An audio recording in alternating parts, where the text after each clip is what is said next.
ஆரோக்கியத்திற்கும் பக்க விளைவுகள் இல்லாத மருத்துவத்திற்கும் ஸ்ரீ சேஷசாயி சித்தா மற்றும் ஆயுர்வேதா கிளினிக், வேலூர் மற்றும் சென்னை பூவிருந்தவல்லி. மருந்து டிவி நேயர்கள் அனைவருக்கும் அன்பான வணக்கம். மருந்து டிவி மூலமாக நம்ம வீட்டில் இருக்கக்கூடிய பொருட்களை பயன்படுத்தி எளிமையான மருந்துகள் தயார் பண்ணிட்டு வரோம். அந்த வகையில் நாம் இன்னைக்கு இஞ்சி டீயோட மருத்துவ குணங்கள் என்ன, இஞ்சியை எப்படி நம்ம டீயாக எடுக்கிறது, அதை பயன்படுத்தும் முறை என்ன அப்படின்றது பார்க்கலாம். காலையில் இஞ்சி கடும்பகல் சுக்கு, மாலையில் கடுக்காய் அப்படின்னு சித்த மருத்துவத்தில் சொல்லியிருக்காங்க. காலையில் இஞ்சி எடுப்பதால் நமக்கு ஏற்படக்கூடிய நன்மைகள் என்ன அப்படின்னு பார்க்கலாம். நம்ம இஞ்சி காலையில் தினமும் எடுத்துகிட்டு வரும் பொழுது நமக்கு ஜீரண கோளாறுகள் ஏதாவது இருந்ததுன்னா அது சரி பண்ணக்கூடிய மருந்தாகவும் மலச்சிக்கலை போக்கக்கூடிய மருந்தாகவும் இருக்கும். நமக்கு இருக்கக்கூடிய அதிகப்படியான பித்தத்தை வெளித்தள்ளக்கூடிய மருந்தாக இருக்கும். பித்த நிலையை சமன்படுத்தக்கூடிய மருந்தாக இருக்கிறதுனால தான் நம்ம காலையில் இஞ்சி எடுத்துக்கணும்னு சொல்லுவாங்க. காலையில் இஞ்சி நம்ம சாப்பிடும்போது பசியை தூண்டி நல்ல நம்ம பிரேக்ஃபாஸ்ட் எடுக்கும் பொழுது நல்ல பசி எடுத்து சாப்பிட்ற மாதிரி இருக்கும். அதே போல் சாப்பிட்ட உணவு நமக்கு நெஞ்சிலேயே நிற்காமல் ஈஸியாக அது குடல்லிருந்து வயிற்றிலிருந்து குடலுக்கு மூவ் ஆவதற்கும், அதே போல் குடல்லேருந்து மலக்குடலுக்கு அது ப்ராசஸ் ஆகி டைஜஸ்ட் ஆகி போகிறதுக்கும் இந்த இஞ்சி காலையில் எடுத்துக்கிறது ரொம்ப உறுதுணையாக இருக்கும். ஆனால் காலையில் இஞ்சியை நம்ம பச்சையாக அப்படியே மென்று சாப்பிடக்கூடாது. இஞ்சியை ஒன்று நம்ம தேனூறலாக பண்ணி சாப்பிடலாம். அப்படி இல்லைனா இஞ்சியை தண்ணியில் இட்டு கொதிக்க வச்சு அந்த தண்ணியை குடிக்கலாம். நம்ம நிறைய பேர் காலையில் இஞ்சி டீ எடுத்தால் நல்லது அப்படின்னு சொல்லிட்டு இஞ்சியை பால், டீ தூள் இதெல்லாம் சேர்த்து சர்க்கரை எல்லாம் சேர்த்து நல்லா கொதிக்க வச்சு ஸ்ட்ராங் டீயாக குடிப்போம். அந்த மாதிரி குடிக்கிறதுனால நமக்கு நிறைய ப்ராப்ளம் வரும். கேஸ்ட்ரைட்டிஸ் வரும். முக்கியமாக அல்சர், கேஸ்ட்ரைட்டிஸ் போன்ற பிரச்சனைகள் ஏற்படும்.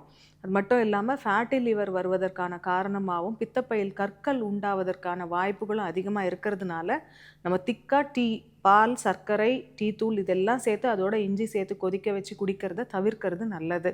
அதற்கு பதில் நம்ம பால், சர்க்கரை சேர்க்காம இஞ்சியை தண்ணியில் கொதிக்க வச்சுட்டு அதோட தேன் சேர்த்து எடுத்துக்கலாம் அல்லது நாட்டு சர்க்கரை சேர்த்து எடுத்துக்கலாம். இஞ்சிக்கு எப்போவுமே புற விஷம் சொல்லுவாங்க, இஞ்சிக்கு தோலில் விஷம் சொல்லுவாங்க. இந்த தோலை நம்ம நீக்கிட்டு இஞ்சி எடுக்கணும். நம்ம அவசரத்தில் தோலோட இஞ்சியை நசுக்கி போட்டோம்னா கண்டிப்பாக அன்னைக்கு தொண்டையில் எரிச்சலோ அல்லது நெஞ்சு கரிக்கிறதோ போன்ற பிரச்சனைகள் இருக்கும். கேஸ்ட்ரைட்டிஸ் ஏற்படும். சில நேரங்களில் பேதி கூட ஆகும். அதனால் எப்போவுமே இஞ்சி பயன்படுத்தும் போது சமையலுக்காக பயன்படுத்தினாலும் தோலை நீக்கிட்டு நம்ம யூஸ் பண்ணுறது நல்லது. ஒரு சிறிய துண்டு இஞ்சி நம்ம தோல் சீவிட்டு எடுத்து வச்சுருக்கோம். இந்த இஞ்சி எடுத்துக்கலாம். இப்போ நம்ம கொஞ்சம் தண்ணி விட்டு கொதிக்க வச்சிடலாம். இந்த தண்ணி நல்லா கொதிக்கட்டும்.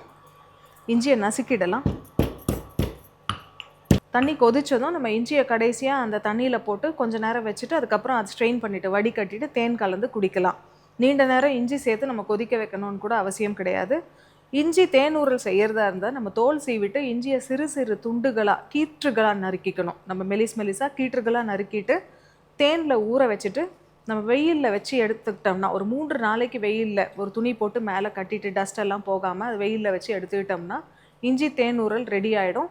அதை நம்ம 1 வாரம் 10 நாள் கூட வச்சுக்கலாம். காலையில் எழுந்ததும் ஒரு சிறிய துண்டு அது நம்ம சாப்பிடும்பொழுது நமக்கு மலச்சிக்கலை போக்கக்கூடிய மருந்தாகவும் நல்ல பசியை தூண்டக்கூடிய மருந்தாகவும் வாந்தி குமட்டலை போக்கக்கூடிய மருந்தாகவும் இருக்கும்.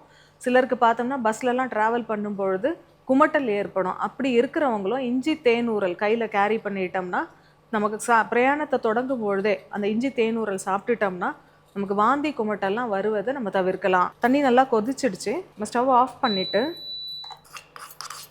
நம்ம நசுக்கி வச்சுருக்க இஞ்சியை சேர்த்துடலாம். கொஞ்சம் நேரம் இதை நம்ம அப்படியே மூடி வச்சுட்டு ஒரு 5-10 நிமிஷம் கழித்து இதை எடுத்து வடிகட்டி தேன் சேர்த்து குடிக்கணும். இந்த இஞ்சி ஊறல் நீரை நம்ம இப்போ வடிகட்டிடலாம். இது நம்மளாம் கொதிக்க வைக்கலை, வெந்நீரில் இஞ்சியை போட்டு ஊற வச்சுருக்கோம். இதோட தேன் சேர்த்துக்கலாம். இஞ்சியில் பார்த்தோம்னா விட்டமின் சி சத்து அதிகமாக இருக்கிறதுனால ஒரு பெஸ்ட் ஆன்டி ஆக்சிடெண்ட்டாக செயல்படும். அதே போல் நோய் எதிர்ப்பு சக்தி தரக்கூடிய மருந்தாகவும் இருக்கும். நமக்கு குடலில் ஏற்படக்கூடிய பெரும்பாலான தொற்றுகள் இந்த இஞ்சி டீ நம்ம காலையில் குடிச்சிட்டு வரும் பொழுது அது தவிர்க்க பெறும். நம்ம வெளியில் ஏதாவது சாப்பிட்டா கூட அதனால நமக்கு உடல் உபாதைகள் வராமல் பார்த்துக்கும். நேயர்களே, நாம் இன்றைக்கி மருந்து டிவி மூலமாக தினமும் காலையில் நாம் இஞ்சியை உணவாவோ அல்லது தீநீராவோ எடுத்துக்கொள்வதால் வரக்கூடிய நன்மைகள் என்ன அப்படின்னு பார்த்தோம். மேலும் இது போன்ற குறிப்புகளை தெரிந்து கொள்ள மருந்து டிவியை தொடர்ந்து பாருங்கள். நன்றி, வணக்கம்.